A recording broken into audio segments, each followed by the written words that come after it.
मेरे परम आराध्य गुरुदेव संत विश्व बंधु जी महाराज के श्री चरण कमल में अहर्निशि बंदन तथा संत सम्राट बंदी छोड़ करुणामय सत्य कबीर साहेब के चरण कमल में अहर्निशि बंदन।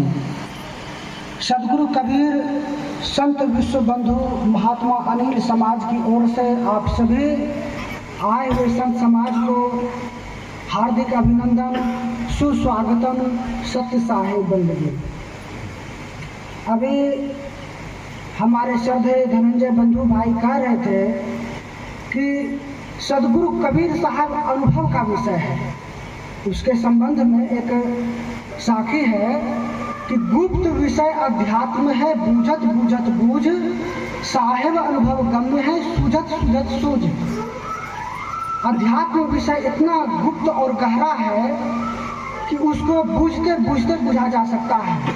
और हमारे सदगुरु कबीर साहब ऐसे परमात्मा पूर्ण ब्रह्म हैं कि जिनको अनुभव से ही जाना जा सकता है, किताबों को पढ़कर नहीं। 20वीं सदी के सबसे बड़े फिलोसफर आचार्य रजनीश ओशो ने लिखा है कि सदगुरु कबीर साहब को कोई पढ़ करके लिख करके नहीं समझ सकता है।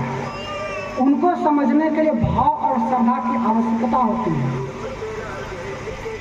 और आचार्य रजनीश ओशो ने एक जगह लिखा कि गुरु ही मोक्ष का द्वार है। तो आज हम गुरु पर थोड़ी सी चर्चा करते हैं। सदगुरु कबीर साहब ने कहा है कि गुरु से लगन कठिन है भाई, गुरु से लगन कठिन है भाई।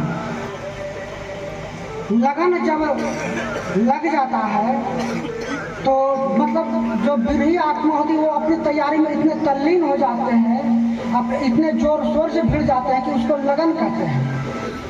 तो उसके लिए साहब ने कई सारे उदाहरण गिनाए हैं। मृगा का उदाहरण दिए हैं, चातक पक्षी का उदाहरण दिए हैं कि जिस तरह चातक पक्षी जो स्वाति नक्षत्र का जल होता है, बूंद होता है, उसी को पी करके रहती है और किसी नक्षत्र का नहीं पीती है। मृगा जो है वह बांसुरी के धुन को सुन करके इतना मस्त हो जाती है कि अपने प्राण तक को गंवा देता है। और सती अपने प्रियतम पति में इतना निमग्न हो जाती है कि वह अपने शरीर तक को जला देती है। जो सुरमा रन में जाता है तो वह पीछे मुड़ कर नहीं देखता है। एवं प्रकार से कई सारे उदाहरण दिए हैं। साहब ने कहा है कि सुमिरन मार्ग सहजता सदगुरु दई बताए, सांस सांस सुमिरन करे एक दिन मिल आए। यह सदगुरु कबीर साहब का वादा है। सुमिरन मार्ग सहजता, साहब ने सुमिरन का मार्ग दिया है संतों को। जो नाम दिए हैं, जो वक्त गुरु जो नाम देते हैं, जो साहब जिस नाम को चारों युगों में देते आए हैं, उसी नाम को हमारे संत गुरु देते हैं अपने शिष्यों को प्रसाद रूप में, जो साहब का प्रसाद है। और वही सार शब्द है। और फिर उस सार शब्द का रूपांतरण होता है जो कि भजन भेद के माध्यम से, गुरुदेव इशारा के माध्यम से वो दर्शाते हैं अपने भक्त के स्टेज को देख करके। तो सुमिरन मार्ग सहज का सदगुरु दई बताए, सांस सांस सुमिरन करे एक दिन मिल आए। तो उस नाम को जो कि सांस में पिरो लेता है, सांस की माला को बना लेता है, सांस सांस में सुमिरन करता है, तो सदगुरु कबीर साहब उससे वादा करते हैं कि मैं उनको एक दिन अवश्य दर्शन दूंगा। ये साहब का वादा है। तो साहब का एक साथी है कि जो गुरु बसे बनारसी शिष्य समुंदर तीर, एक पलक बिछुरे नहीं जो मन होवे थी। इस पर आधारित साहब के एक घटना है। साहब की एक घटना है कि साहब उस समय काशी नरेश वीर सिंह बघेला के दरबार में सत्संग सुना रहे थे और साथ में सदगुरु कबीर साहब के साथ में संत रविदास जी भी मौजूद थे। तो सत्संग सुनाने के क्रम में साहब ने अपने कमंडलू को उठा करके अपने चरण पर जल गिरा दिया। तो जितने सत्संग सुन रहे थे सबको बड़ा आश्चर्य हुआ कि क्या बात है। राजा स्वयं चकित रह गए कि साहब का ऐसा करने का क्या तात्पर्य है। तो उन्होंने उस समय ही राजा ने तत्क्षण साहब से पूछ लिए कि हे सदगुरु, आप इस घटना का हमें भान कराइए। तो सदगुरु कबीर साहब ने कहा कि हमारा एक शिष्य जो है जगन्नाथपुरी उड़ीसा में, पंडा जो है वो मेरा शिष्य है और वो वो सांस सांस में मेरा सुमिरन करता है। और वह हाड़ी पर हाड़ी रख करके घंट प्रसाद बना रहा था और उसका भाप जो है नीचे गिर गया और उसके भाप से मेरे शिष्य का पैर जल गया, शरीर जल गया। तो वह जलन व्याधि में मुझे पुकारा, सत्य नाम कबीरम हरो कालपुरम। तो उसका अर्थ भाव मेरे तक पहुंची और हमने अपने चरण पर जल गिरा करके उसकी जलन व्याधि को शांत किया।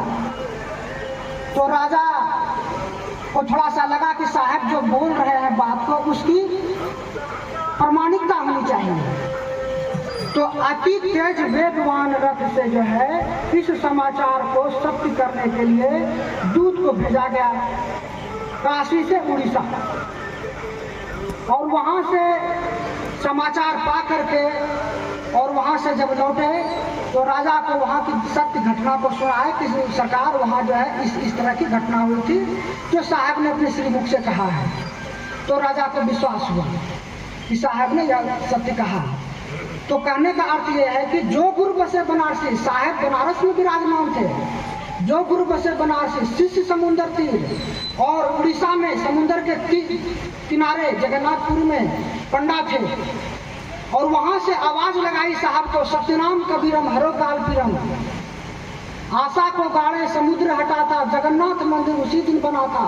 कभी आग पंडा के सबतन जला था, पंडा ने महामंत्र यही जपा था, सतनाम कबीरम हरो कालपीरम। तो हमारे साहब इतने दया के अनंत महासागर हैं कि उनकी दया दृष्टि सब पर बनी रहती है। कमी है तो बस हमें कमी है, साहेब के दरबार में कमी का होता नहीं, बंदा तो पावे नहीं चूक चाकरी माही। अगर हमारी चाकरी में चूक है, हमारी कमाई में चूक है, तो फिर हम साहेब के दया से, गुरु की दया से वंचित रह जाते हैं, हमें नहीं मिल पाता है।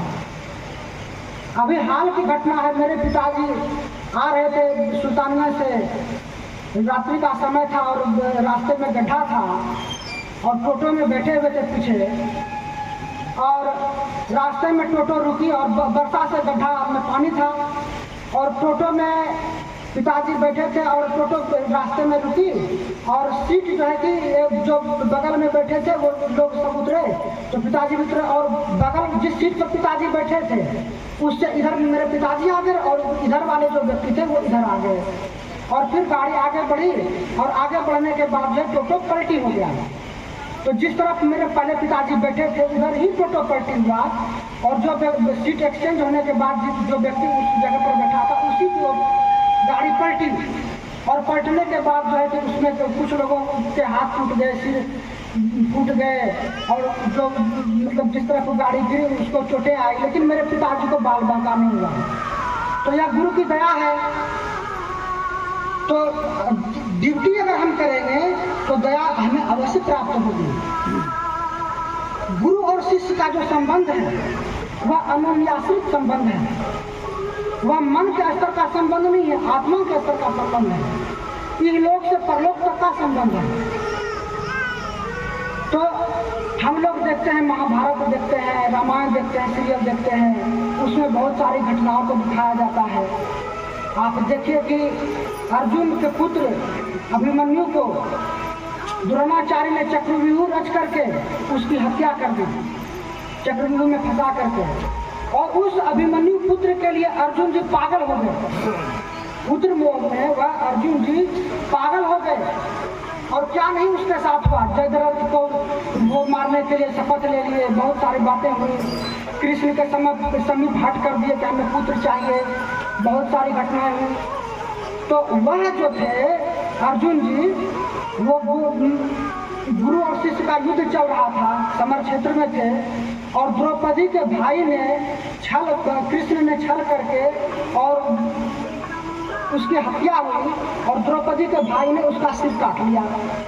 तो जब द्रौपदी के भाई ने सिर काट लिया तो वह अर्जुन जो कि शिष्य था, जिसके अभिमन्यु पुत्र को चक्रव्यूह में द्रोणाचार्य ने रच करके उसकी हत्या हुई थी, तो उस द्रौपदी जो उसका साला था, द्रुपद शायद नाम था, तो उसको मारने के लिए तलवार खींच लिया और दौड़ा उसको मारने के लिए। वहाँ दर्शाता है कि गुरु और शिष्य का प्रेम क्या है। गुरु और शिष्य का अनुन्यासिक प्रेम को वहाँ दर्शाया गया है कि जिस व्यक्ति के पुत्र को मार दिया गया और वह व्यक्ति का प्रेम गुरु के प्रति कितना है, कितना समर्पण है कि गुरु का हत्या होने के बाद जो है कि उसको मारने के लिए तलवार खींच लिया और वो पागल हो गए। उस समय उसकी अवस्था को देखा जाए। अब हम देखते साहब कहते हैं कि राम कृष्ण से को बड़ा उन्हू तो गुरु तीन लोग के वे धनी गुरु आगे आधीन। गुरु के सामने हमेशा कर जोड़े रहते थे। आप देखिए रामायण में रामचंद्र जी गुरु से किस तरह शिक्षा लेते हैं, आश्रम में किस तरह सेवा करते हैं, सूखी लकड़ी का गट्ठर लाते हैं, गुरु की आज्ञा के पालन करते हैं। और गुरु भी ऐसे उदार थे कि रामचंद्र जी की आत्मा को निकाल करके और स्वयं भी स्थूल शरीर से निकल करके तब उनको ज्ञान दे रहे हैं। गुरु इतने दयालु हैं, स्थूल से सूक्ष्मता ज्ञान दे रहे हैं। वहाँ पर दर्शाता है। उसके बाद रामचंद्र जी के जीवन में जब सीता को लेकर के समाज में अपयश फैलता है तो उस समय भी रामचंद्र जी गुरु जी के पास जाते हैं, वशिष्ठ मुनि के पास, और गुरु से हाथ जोड़कर बिना प्रार्थना करते हैं कि गुरुदेव जीवन अशांत हो गया है। तो बिना देरी किए और एक क्षण एक लाइन में गुरु ने निर्णय दे दिया कि अशांति का कारण जो है मोह है, मोह का त्याग कर दो। तो रामचंद्र जी कहते हैं कि गुरुदेव आप यह नहीं जान रहे हैं कि आप क्या त्याग करने के लिए चाहते हैं। तो वशिष्ठ मुनि कहते हैं कि राम, यह देख कर निर्णय नहीं दिया जाता है कि क्या त्यागना पड़ रहा है और क्या नहीं त्यागना पड़ रहा है। बस मोह का कारण, दुख का कारण मोह है, उनको त्याग दो।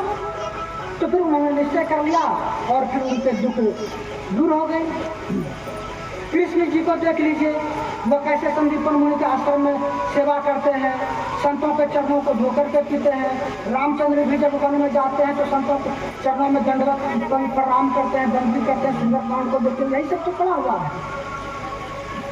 तो हमें संत गुरुओं से जुड़ करके और संबंध स्थापित करना होगा, भक्ति करनी होगी। आचार्य रजनीश जी का जो अभी हमने कहा कि भक्ति भाव से होती है, श्रद्धा से होती है।